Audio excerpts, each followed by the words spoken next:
घी के बचे हुए खुरचन या मावे से बनाएंगे मार्केट की सबसे महंगी रेसिपी। नया अनोखा तरीका देखकर आप भी हो जाएंगे हैरान। स्वागत है आपका इंडियन फूड सुथूसा में। तो देर किस बात की, चलिए झटपट बनाना शुरू करते हैं। गैस चलाकर कढ़ाई गरम करेंगे। इसमें डाल देंगे 1 कप अलसी, इसे तीसी भी कहा जाता है गाँव वगैरह में। और ये कुछ छोटा दाना का आता है और कुछ बड़े दाना का आता है। तो यहाँ हमने बड़े दाने वाले अलसी का प्रयोग किया हुआ है। और इसको आप भूनने से पहले एक बार छलनी से अच्छी तरह से छान लीजिएगा ताकि धूल वगैरह इसमें ना रहे। अब हम इसे धीमी आंच पर तब तक भूनेंगे जब तक ये चटकने नहीं लगता। और आप देख सकते हैं ये चटकने लगा है, तो हम क्या करेंगे, इसे बाहर निकाल लेंगे। धीमी आंच पर इसे भूनना है, तेज आंच पर भूनेंगे तो ये जल जाएगा। और इस तरीके से इसे हम निकाल करके अलग रख देंगे।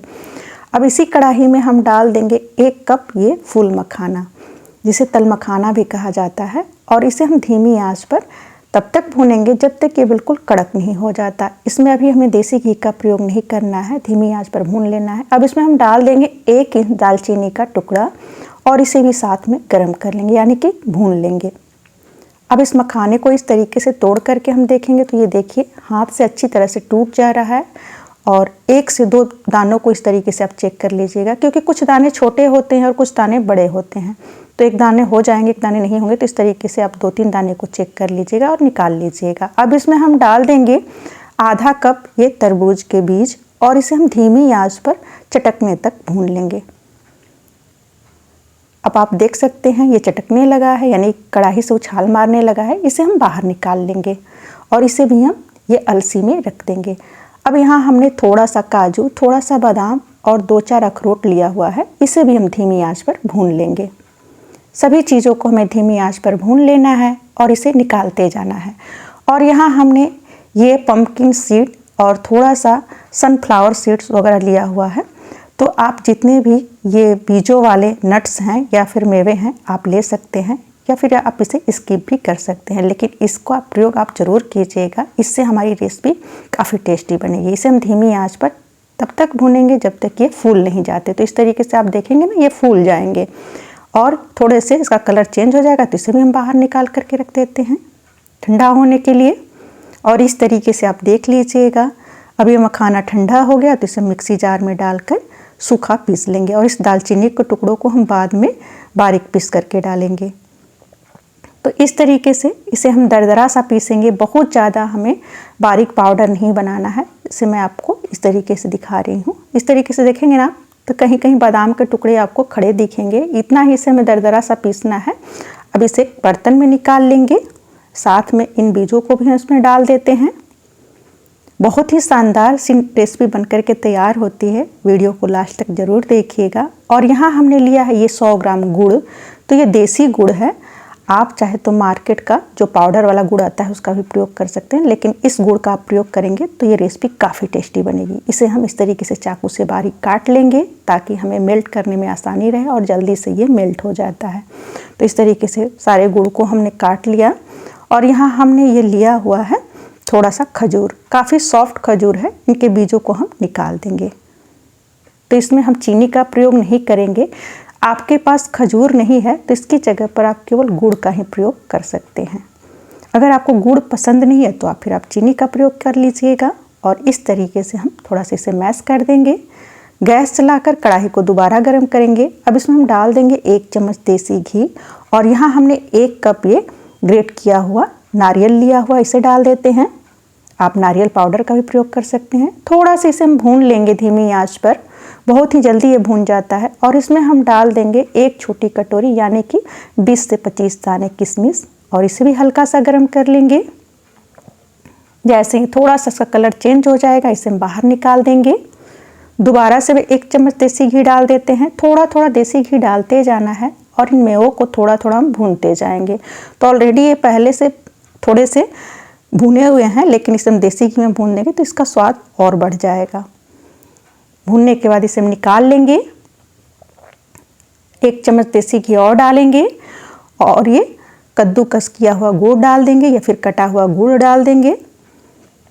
डालने के बाद इसे हम धीमी आंच पर इस तरीके से लगातार चलाते रहेंगे और इसमें खजूर डाल देंगे और दोनों को साथ में हम धीमी आंच पर चलाते हुए पकाएंगे। इसे छोड़ना नहीं है, नहीं तो ये जल जाएगा। और इसमें पानी का प्रयोग नहीं करना, इस बात का हमें ध्यान देना है। अगर पानी डाल देंगे तो ये रेसिपी हमारी बहुत जल्दी ख़राब हो जाएगी।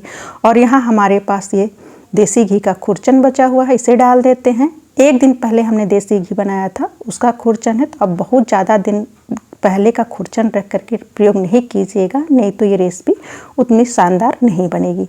अब इसे भी हम साथ में थोड़ा सा भून लेते हैं और ये सारे मेवे को इसमें हम डाल देंगे। डालने के बाद अच्छी तरीके से हम मिला देंगे और इसमें हम ये कद्दूकस किया हुआ नारियल भी डाल देते हैं साथ में। सबको अच्छी तरह से मिला लेना है। तो इसमें से आपके पास जो मेवे हैं उतना ही डालिएगा, जो नहीं है उसे ना डालिएगा। अब इसमें हम थोड़ा सा पिसी हुई इलायची पाउडर और दालचीनी को हमने पीस कर इसमें मिला दिया था, उसे भी डाल देंगे। थोड़ा सा हमने उसमें चीनी डाल करके पीसा हुआ था, इसलिए उसका कलर थोड़ा सफ़ेद आ गया है। अब इसमें हम थोड़ा सा ये जायफल कद्दूकस करके डाल देंगे। सर्दियों के दिन में आप इस तरीके से एक बार लड्डू बनाकर खा लेंगे, यकीन मानिए पूरी सर्दियाँ आपको ठंड नहीं लगेगी और काफ़ी टेस्टी ये लड्डू बन करके तैयार होते हैं। तो इस तरीके से सबको मिला देते हैं और जब ये ठंडा हो जाएगा इस तरीके से चेक कर लीजिएगा। उसके बाद हम छोटे छोटे लड्डू बनाएंगे। तो लड्डू आप अपने हिसाब से जितना बड़ा चाहे उतना बड़ा बना सकते हैं, जितना छोटा चाहे उतना छोटा बना सकते हैं। तो मुझे बहुत ज़्यादा बड़े लड्डू पसंद नहीं हैं, तो मैं छोटे छोटे नींबू के बराबर लड्डू बनाऊंगी। इस तरीके से कम समय में काफ़ी शानदार सी रेसिपी बन करके तैयार होती है। यकीन मानिए एक बार बनाएंगे ना तो इसे आप बार बार बनाएंगे और इतनी टेस्टी लगती है ये खाने में कि बच्चे हो या बड़े हो सबको काफ़ी पसंद आता है। तो ये देखिए हमने 2 लड्डुओं को एक साथ बना करके तैयार कर लिया। ये देखिए कितने चिकने चिकने लड्डू हमारे बन करके तैयार हुए हैं। अगर आप गुड़ के लड्डू नहीं खाना चाहते हैं तो आप थोड़ा सा इसमें पिसी हुई चीनी मिला करके भी इस लड्डुओं को तैयार करके खा सकते हैं। या फिर आपके पास खजूर नहीं है तो केवल आप गुड़ में भी इस लड्डू को बना सकते हैं। उतने ही ये शानदार लड्डू बन करके तैयार होंगे। बस ध्यान रखना है कि इसमें हमें पानी का प्रयोग नहीं करना है। अब हम छोटी सी कटोरी लेंगे और इस तरीके से कटोरी में थोड़े से इस लड्डू वाले डो को भर करके छोटे छोटे लड्डू बना लेंगे। तो इस तरीके से भी आप चाहे तो एक बराबर लड्डू बना करके तैयार कर सकते हैं। अगर आपको एक बराबर लड्डू बनाना है तो इस तरीके से हमने लड्डू बना लिया। अब इसी छोटी कटोरी में थोड़ा सा हम लड्डू वाले डो को डाल देंगे और इस तरीके से हम थोड़ा सा दबा देंगे और दबाने के बाद इस तरीके से झटक करके इसे निकाल लेंगे। तो ये हमारी ये चिक्की बन करके तैयार हो जाएगी। ये देखिए, तो अगर आप लड्डू नहीं बनाना चाहते तो इस तरीके से इसका चिक्की बनाकर आप खा सकते हैं। ये भी देखने में काफ़ी शानदार लगता है और रखने में भी काफ़ी सुविधा होती है। तो इस तरीके से कुछ हमने लड्डू बना करके तैयार किया और कुछ इस तरीके से चिक्की बना करके तैयार कर लिया है। ये टूटता नहीं है और इस तरीके से हमें सारे लड्डुओं को बना करके तैयार कर लेना है। और ये हमने सारे लड्डुओं को बना करके तैयार कर लिया। आप देख सकते हैं इतना हमने लड्डू बना करके तैयार कर लिया है।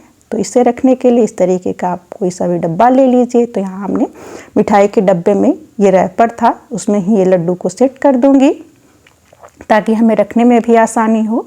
आप चाहे तो स्टील के कंटेनर में भर करके इसे रख सकते हैं या फिर इस तरीके के अगर आपके पास मिठाई का डब्बा है तो उसमें भी आप इस तरीके से लगा करके रख सकते हैं। इसे बनाने के बाद आप 15 से 20 दिन तक स्टोर करके रख सकते हैं। ये कभी ख़राब नहीं होता है क्योंकि इसमें हमने पानी का प्रयोग नहीं किया है या फिर दूध का प्रयोग नहीं किया है। काफ़ी सूखे हैं और सारे चीज़ों को हमने भून करके डाला हुआ है। तो एक बार इस तरीके से जब भी आप देसी घी बनाइएगा उसके खुरचन को इकट्ठा करके रखिएगा और ये रेसिपी बना करके देखिएगा, आपको काफ़ी पसंद आएगा। अगर आपको हमारी रेसिपी थोड़ी सी भी पसंद आती हो ना तो प्लीज़ लाइक शेयर सब्सक्राइब जरूर कीजिएगा। मिलते हैं नई रेसिपी के साथ। Tata bye bye and take care.